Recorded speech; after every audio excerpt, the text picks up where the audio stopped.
नमो नमः प्रिय छात्रगण, मैं कांचन नारखेड़े संस्कृत अध्यापिका आप सभी का इस संस्कृत तासिका में स्वागत करती हूँ। प्रिय छात्रों, आज हम शब्दारूप देखेंगे तथा उनके वाक्य में प्रयोग सीखेंगे। शब्दारूप अर्थात विभक्ति रूप, इनका वाक्य बनाने में तथा हिंदी से संस्कृत में अनुवाद करने में किस तरीके से उपयोग होता है यह हम सीखेंगे। तो सर्वप्रथम हमें कारक किसे कहते हैं तथा विभक्ति किसे कहते हैं यह जानना जरूरी है। कारक संज्ञा अथवा सर्वनाम के जिस रूप से क्रिया का सीधा संबंध जाना जाता है उसे कारक कहते हैं। यह चिन्हों के रूप में होते हैं। यही चिन्ह पहचान कर विभक्ति का उचित प्रयोग किया जाता है। देखिए यहाँ पर मैंने उदाहरण के तौर पर कर्ता का कारक चिन्ह बताया है ने और कर्म का कारक चिन्ह बताया है को। यही कारक चिन्ह आपको उचित विभक्ति बताता है। जैसे कि किसी संज्ञा के साथ ने यह कारक चिन्ह जुड़ा हुआ है तो फिर आपको यह कारक चिन्ह प्रथमा विभक्ति की पहचान बताता है और आपको प्रथमा विभक्ति उपयोग में लानी होती है। तो ये तो देखा हमने कारक चिन्ह। अब देखते हैं विभक्ति किसे कहते हैं। विभक्ति जिन चिन्हों के द्वारा कारकों की पहचान होती है उन्हें विभक्ति कहते हैं। संस्कृत में विभक्तियां मूल शब्द के साथ जुड़कर अर्थ प्रकट करती है। जैसे कि यहाँ उदाहरण के तौर पे मैंने दिया है कलम से यह कलम के साथ जुड़ा हुआ कारक चिन्ह है। तो यही कारक चिन्ह आपको विभक्ति बताता है और यही विभक्ति आपको सही अर्थ प्रकट करने में मदद करती है। तो यहाँ पर कलम से क्या बताता है, कौन सी विभक्ति है, तृतीया विभक्ति। वन में यहाँ पर में यह कारक चिन्ह है तो कौन सी विभक्ति बता रहा है, सप्तमी। यह कारक चिन्ह हर एक विभक्ति के लिए निश्चित कारक चिन्ह बताया गया है ताकि हमें उसे पहचानने में आसानी होती है। तो प्रिय छात्रों, आपको यह कारक चिन्ह अच्छे तरीके से याद करने हैं ताकि आप विभक्ति को पहचान सके और उसका उचित प्रयोग कर सके। देखिए यहाँ पर मैंने आपको विभक्ति कारक चिन्हों के साथ बताई है, उसका पूरा चार्ट आपके साथ शेयर किया है। देखते हैं। प्रथमा विभक्ति कर्ता कारक है और इसका चिन्ह क्या है, ने। द्वितीया कर्म कारक है, इसका कारक चिन्ह क्या है, को। तृतीया करण कारक है, इसका चिन्ह है से के द्वारा। चतुर्थी इसका संप्रदान कारक चिन्ह, इसका चिन्ह है के लिए। पंचमी अपादान कारक और इसका चिन्ह है से, अलग होने के अर्थ में। देखिए यहाँ पर आप लोगों को थोड़ा सा कंफ्यूज हो सकता है कि तृतीया में भी से है और पंचमी में भी से है, परंतु तृतीया में जो से आया हुआ है ये उपयोग के तौर पर है, अर्थात साधन इंस्ट्रूमेंट के तौर पर, कि जो साधन हम अपने कार्य करने में उपयोग में लाते हैं उसके लिए हम तृतीया उपयोग में लाते हैं। तो पंचमी में अलग होने के अर्थ में, एक चीज दूसरे चीज से अलग हो रही है तो उस अर्थ में यहाँ से कारक चिन्ह उपयोग में लाया जाता है। ये ध्यान में रखना जरूरी है। षष्ठी संबंध कारक है जो कि विभक्ति रूप में है। वैसे तो षष्ठी यह संबंध कारक होने की वजह से विभक्ति नहीं मानी जाती, परंतु इसके कारक चिन्ह है, इस कारण हम इसको विभक्ति मानते हैं। षष्ठी संबंध कारक है, इसके चिन्ह है काकी के, रारी रे। सप्तमी अधिकरण कारक है और इसका चिन्ह है में तथा पर। संबोधन इसके कारक चिन्ह है हे, अरे, भो। यह कारक नहीं है। आगे देखते हैं। देखिए यहाँ पर मैंने बालक शब्द, अकारांत बालक शब्द आपके साथ शेयर किया है, उसके कारक चिन्हों के साथ साझा किया हुआ है। इसको देखिए, समझिए और याद कीजिए, क्योंकि कारक चिन्ह किस तरीके से संज्ञा के साथ जुड़ते हैं और वो सही विभक्ति की पहचान कैसे करवाते हैं।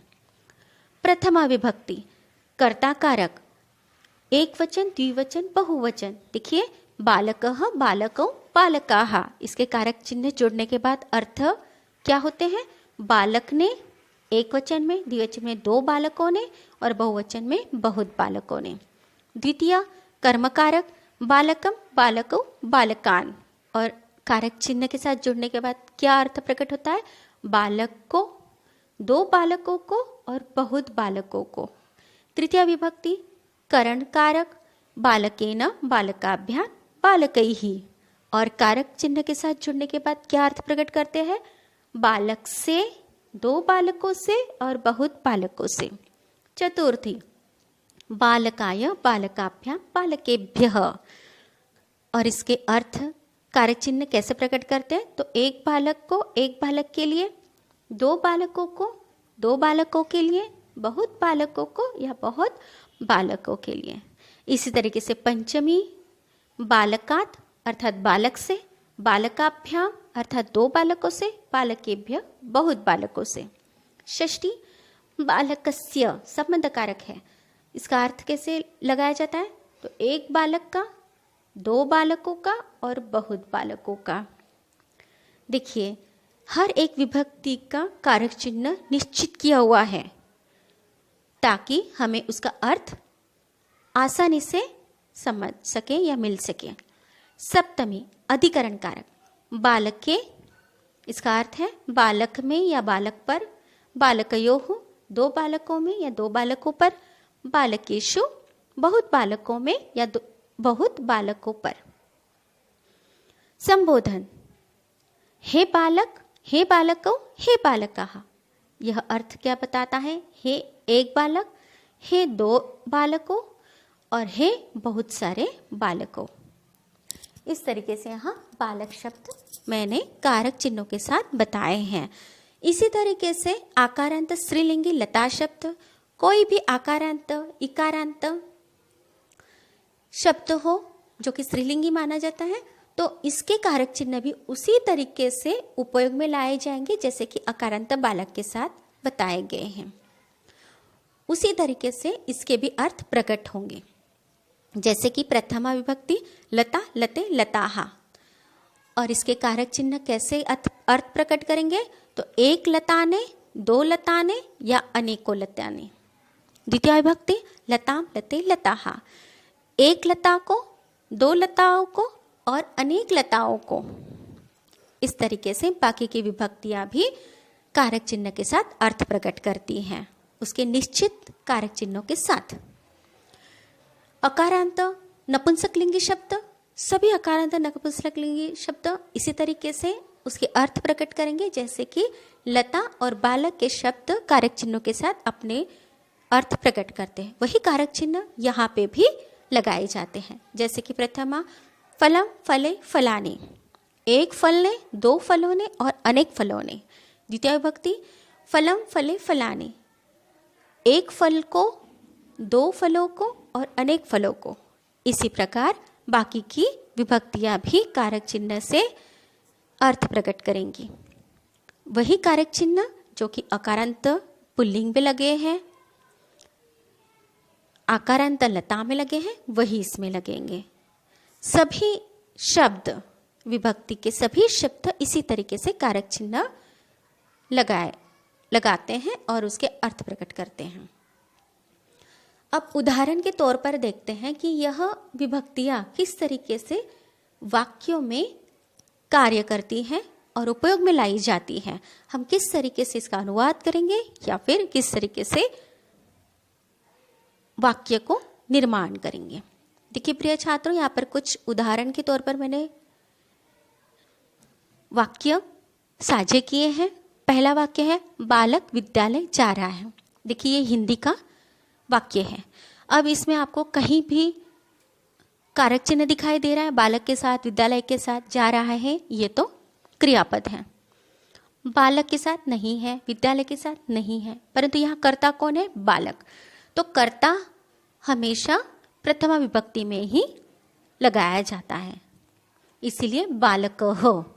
विद्यालय जा रहा है, क्या कार्य कर रहा है? तो विद्यालय जा रहा है, इसलिए विद्यालयम जा रहा है को हम गम धातु लगाएंगे और लट लकार यूज करेंगे, क्योंकि जा रहा है यह वर्तमान कालिक क्रिया है और यह हम गच्छति के रूप में लिखेंगे, बालकः विद्यालयं गच्छति। अब गच्छति कैसे यूज किया, तो हमने बालक यह प्रथमा एक वचन का विभक्ति रूप है, इसीलिए एक वचन का ही प्रत्यय हमें उपयोग में लाना है और क्रियापद बनाना है। आगे का वाक्य है बालक का नाम क्या है। अब यहाँ पर कारक चिन्ह है क्या, हाँ, बालक के साथ का यह कारक चिन्ह। अब ये का कौन सी विभक्ति प्रकट करता है, तो षष्ठी, षष्ठी के अर्थ में बता रहा है। षष्ठी का कारक चिन्ह क्या है, देखिए यहाँ पर बताया है, षष्ठी का कारक चिन्ह है काकी के, है ना। इसी तरीके से हमने पहचाना कि यह षष्ठी है, तो हम यहाँ पर लिखेंगे बालकस्य, क्योंकि बालक एक ही है इसलिए एक वचन में लिखेंगे। षष्ठी एक वचन, बालकस्य, नाम क्या है, क्या को क्या कहेंगे संस्कृत में, किम है, अस्ति, बालक का नाम क्या है। तीसरा उदाहरण, पुस्तक बालक के लिए है। यहाँ पे पुस्तक के साथ कोई कारक चिन्ह नहीं है, अर्थात यह प्रथमा विभक्ति हुई। बालक के लिए यह कारक चिन्ह लगा हुआ है बालक के साथ, और के लिए यह किस विभक्ति की पहचान है, कौन सा कारक है, तो चतुर्थी का है इसीलिए। और बालक कितने हैं, एक ही है, इसीलिए हम चतुर्थी एक वचन विभक्ति रूप उपयोग में लाएंगे, पुस्तकम बालकाय अस्ति। आगे का वाक्य है तुम बालकों के देख रहे हो, तुम बालकों को देख रहे हो, को यह कारक चिन्ह है। को ये किस विभक्ति का कारक चिन्ह है, तो द्वितीया का कारक चिन्ह है। इसके अलावा बालकों को, तो यह बहुवचन का शब्द है, तो हमें द्वितीया बहुवचन का विभक्ति रूप उपयोग में लाना है। तुम के लिए हम संस्कृत में त्वम यह सर्वनाम उपयोग में लाते हैं। बालकों को बालकान, क्योंकि द्वितीया विभक्ति बहुवचन का विभक्ति रूप है, बालकान देख रहे हैं, तो यह शब्द बनता है पश्यसि, क्योंकि त्वम सर्वनाम का लट लकार क्रियापद रूप बनता है पश्यसि, त्वम बालकान पश्यसि। प्रिय छात्रों, आपको इसके लिए विभक्ति, कारक चिन्ह तथा यह वाक्य बनाने के लिए लकार का ज्ञान होना बहुत ज़रूरी है, ताकि आप उचित क्रियापद का उपयोग कर सकें। आगे का वाक्य है बालकों का घर कहाँ है। अब देखो यहाँ पे बालकों का यह कारक चिन्ह लगा है। का यह कारक चिन्ह किस विभक्ति का है, तो षष्ठी विभक्ति का है। और बालकों का यह बहुवचन का शब्द है, इसीलिए हमें षष्ठी बहुवचन का विभक्ति रूप यहाँ उपयोग में लाना है। तो वो षष्ठी बहुवचन का विभक्ति रूप क्या है, बालकानाम। घर के लिए हम संस्कृत में बोलते हैं गृहम। कहाँ है, कुत्र है, अस्ति, बालकानाम गृहम कुत्र अस्ति। आगे का वाक्य है लता की पुस्तक यहाँ है। लता की यह कारक चिन्ह षष्ठी विभक्ति का है, और लता कितनी है, एक ही है, इसलिए षष्ठी एक वचन का विभक्ति रूप हमने उपयोग में लाया। पुस्तक पुस्तकम, यहाँ अत्र है, अस्ति। लता की लतायाः पुस्तकम अत्र अस्ति। वृक्ष पर दो फल है। वृक्ष पर यह कारक चिन्ह है, और यह कारक चिन्ह किस विभक्ति का है, तो सप्तमी विभक्ति का है।